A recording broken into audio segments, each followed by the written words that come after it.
Okay, so Five Nights at Freddy's. This is the new film from Emma Tammi, right? She co-wrote it with Scott Hawthorne and Seth Cuddeback. Uh, the film is produced by Jason Bloom, Scott Cawthon, executive produced by Russell Binder, Mark Mostman, Beatrix Sequeira, Ryan Turek, and Christopher H. Warren, co-produced by Jennifer Scudder Trent. The Newton brothers were on music. Lynn Moncrief is cinematography. It's edited by William Paley and Andrew Wesman. Sarah Dumier Lindo and Terry Taylor were on casting. Production design is Mark Frischella. Art direction is Landon Lute and Mark A. Terry. Claire Sanchez is set decoration. Natalie O'Brien is costume design. Our hair and makeup, we got Amy Wood, Carl Varist, Ashley Levy, and Susie Beask. Our cast. Okay, so Mike is played by Josh Hutcherson. His sister Abby is played by Pippa Rubio. We have a younger version of Mike is played by Wyatt Parker. His brother Garrett is played by Lucas Grant. His mother is played by Jessica Blackman. His father is played by Garrett Hines. Okay, so there is Vanessa, played by Elizabeth Lail. Max, played by Kat Connor Sterling. Mike's Aunt Jane, played by Mary Stewart Matteson. There is Steve Raglan, played by Matthew Lillard. Hank, right, played by Christian Stokes. Carl, played by Joseph Palquin. Dr. Lillian, played by Tadesse Young. Doug, played by Michael P. Sullivan. The first security guard we see at Freddy's, played by Ryan Rennick. Jeremiah, played by Thaddeus Crane. Cindy, played by Julia Bellanova. Who else do we have? Kim, played by Bailey Winston. The cabbie, played by Corey Williams. The social worker, played by Victoria Patrud. Right? I guess we go with our ghosts, played by Jafel Love, Liam Hendricks, David Houston Doughty, Asher Colton Spence, and Grant Bealey. Okay, I feel that's everyone. The gist of the film, right? What it's all about. In the year 2000, a desperate young man takes a job at an infamous, long abandoned pizzeria with a dark past, bringing his little sister along. As they uncover the restless spirits and vengeful animatronics within, they must confront their own haunting memories. With the help of an enigmatic police officer, they battle to save their souls and unravel the sinister secrets lurking at Freddy Fazbear's pizzeria. That I don't know if that's what what this is really. You know what I mean? Because he doesn't take his sister along at first, right? An enigmatic policeman, you know, they're battling for that. No, that might be the intention set out, but it's not necessarily what we see. Right. So yeah, this is actually based on a computer game series, which yeah, it's interesting. Right. I wonder how true to the games it is, you know? I don't know. Like Scott Cawthon created the games, um, as well as co-writing this script.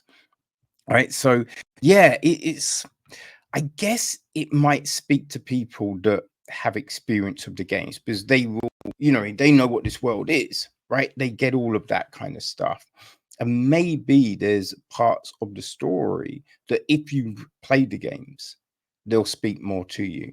Because the I guess like it starts off with Abby being kind of very introverted.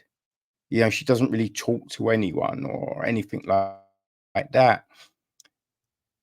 And we're not really told why, right? Now, with these things, there is usually a root to the issue, but we're not told why, right? I think the aunt is alluding that she's on the spectrum, but that doesn't necessarily jump out. But there's just no reason. Doesn't really seem to be explored either. We got Mike's issues, which we see flashbacks of him reacting to something. And you do kind of think, I mean, yeah, that's a bit weird, right? Now, we do get flashbacks that can kind of explain it, but even so, you kind of feel, again, why not ask questions, right? Why why wouldn't you ask questions? You know what I mean? That would be the big thing. So it's a bit odd. There's no middle ground here, right? There's no middle ground in the story. Now, essentially, we understand, right? It's a brother haunted by his past, trying to make the most of life, right? Trying to support his sister and everything like that.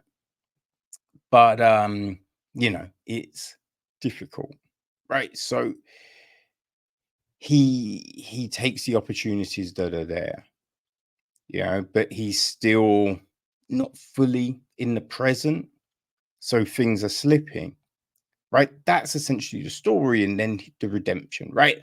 Finding what actually matters to him in life, you know, to live in the now, not be stuck in the past. All of that stuff is what this is meant to be. But yeah, I think what you find is there is issues with the flow. I'd say issues with the structure because there's a lot of things going down. There's a bit where Mike is blaming someone for something, but it's just like, I mean, you can't really blame them. I mean, you can say there was more you could have told me, but you were told a specific thing. Don't do this thing. You did the thing, right? You know what I mean? It's just like you did the thing. And I think, look, we understand that Mike might have trouble sleeping, right? But you kind of think if he's looking after Abby, that he'd be like, okay, I can't do this today because I'm looking after my sister, right? I mean, that would be the most logical thing. Now, he doesn't, but why? Right? There should be a reason. There should be a reason, you know? And there's not. There's these things that happen, but you just think, I mean, technically, that didn't need to happen. That didn't need to go down like that. It's hold with people that withhold information. And again, it's just like, I mean, you could just have said, like, is there a legitimate reason for not saying? Right? These are some of the questions you have because the flow of this, like the feel of the story is fine. You know, the acting is good, right? It's just the story has holes. That's what I felt anyway. I felt the story had holes. So yeah, there's too many questions. There's too many. I mean, did that need to happen? Why would this be a thing? You know, it's again like there's issue. There's this thing with the aunt, right? Not overly explored, right? And the aunt puts this thing in motion, but you go, okay, how does that happen? Right? Because it seems that the one of the people involved with the aunt is friends of someone else. So you just think, okay, why would they do that thing? What's going on here? Right? Just questions. Too many questions. The end as well.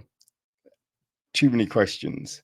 Like something happens and then this thing starts to go haywire. But you're just like, why? What? I mean,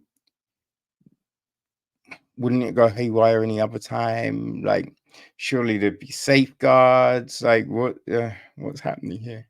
You know? And I kind of think something with metal teeth would bite through bone. Just saying.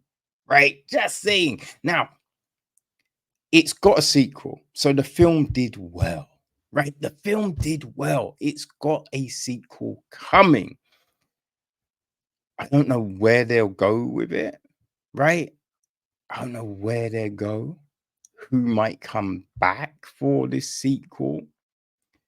I mean, it would just be good if they flesh things out, right? If the story makes more sense with, yes, we can see why this person would do this thing, or we can see why the person would withhold this information, or, you know, just that kind of stuff. But yeah, Five Nights at Freddy's, it's out on all VODs. You know, of course, I came to this a little late. Right? I think, I don't know, if you're fans of just your typical kind of horror things, I would say, like, if you enjoyed stuff like Megan, right? If you enjoyed Megan, then yeah, I think you'll probably enjoy Five Nights at Freddy's. So, yes, that is my 2 cents, people. You know, you can decide what you want to do. Five Nights at Freddy's.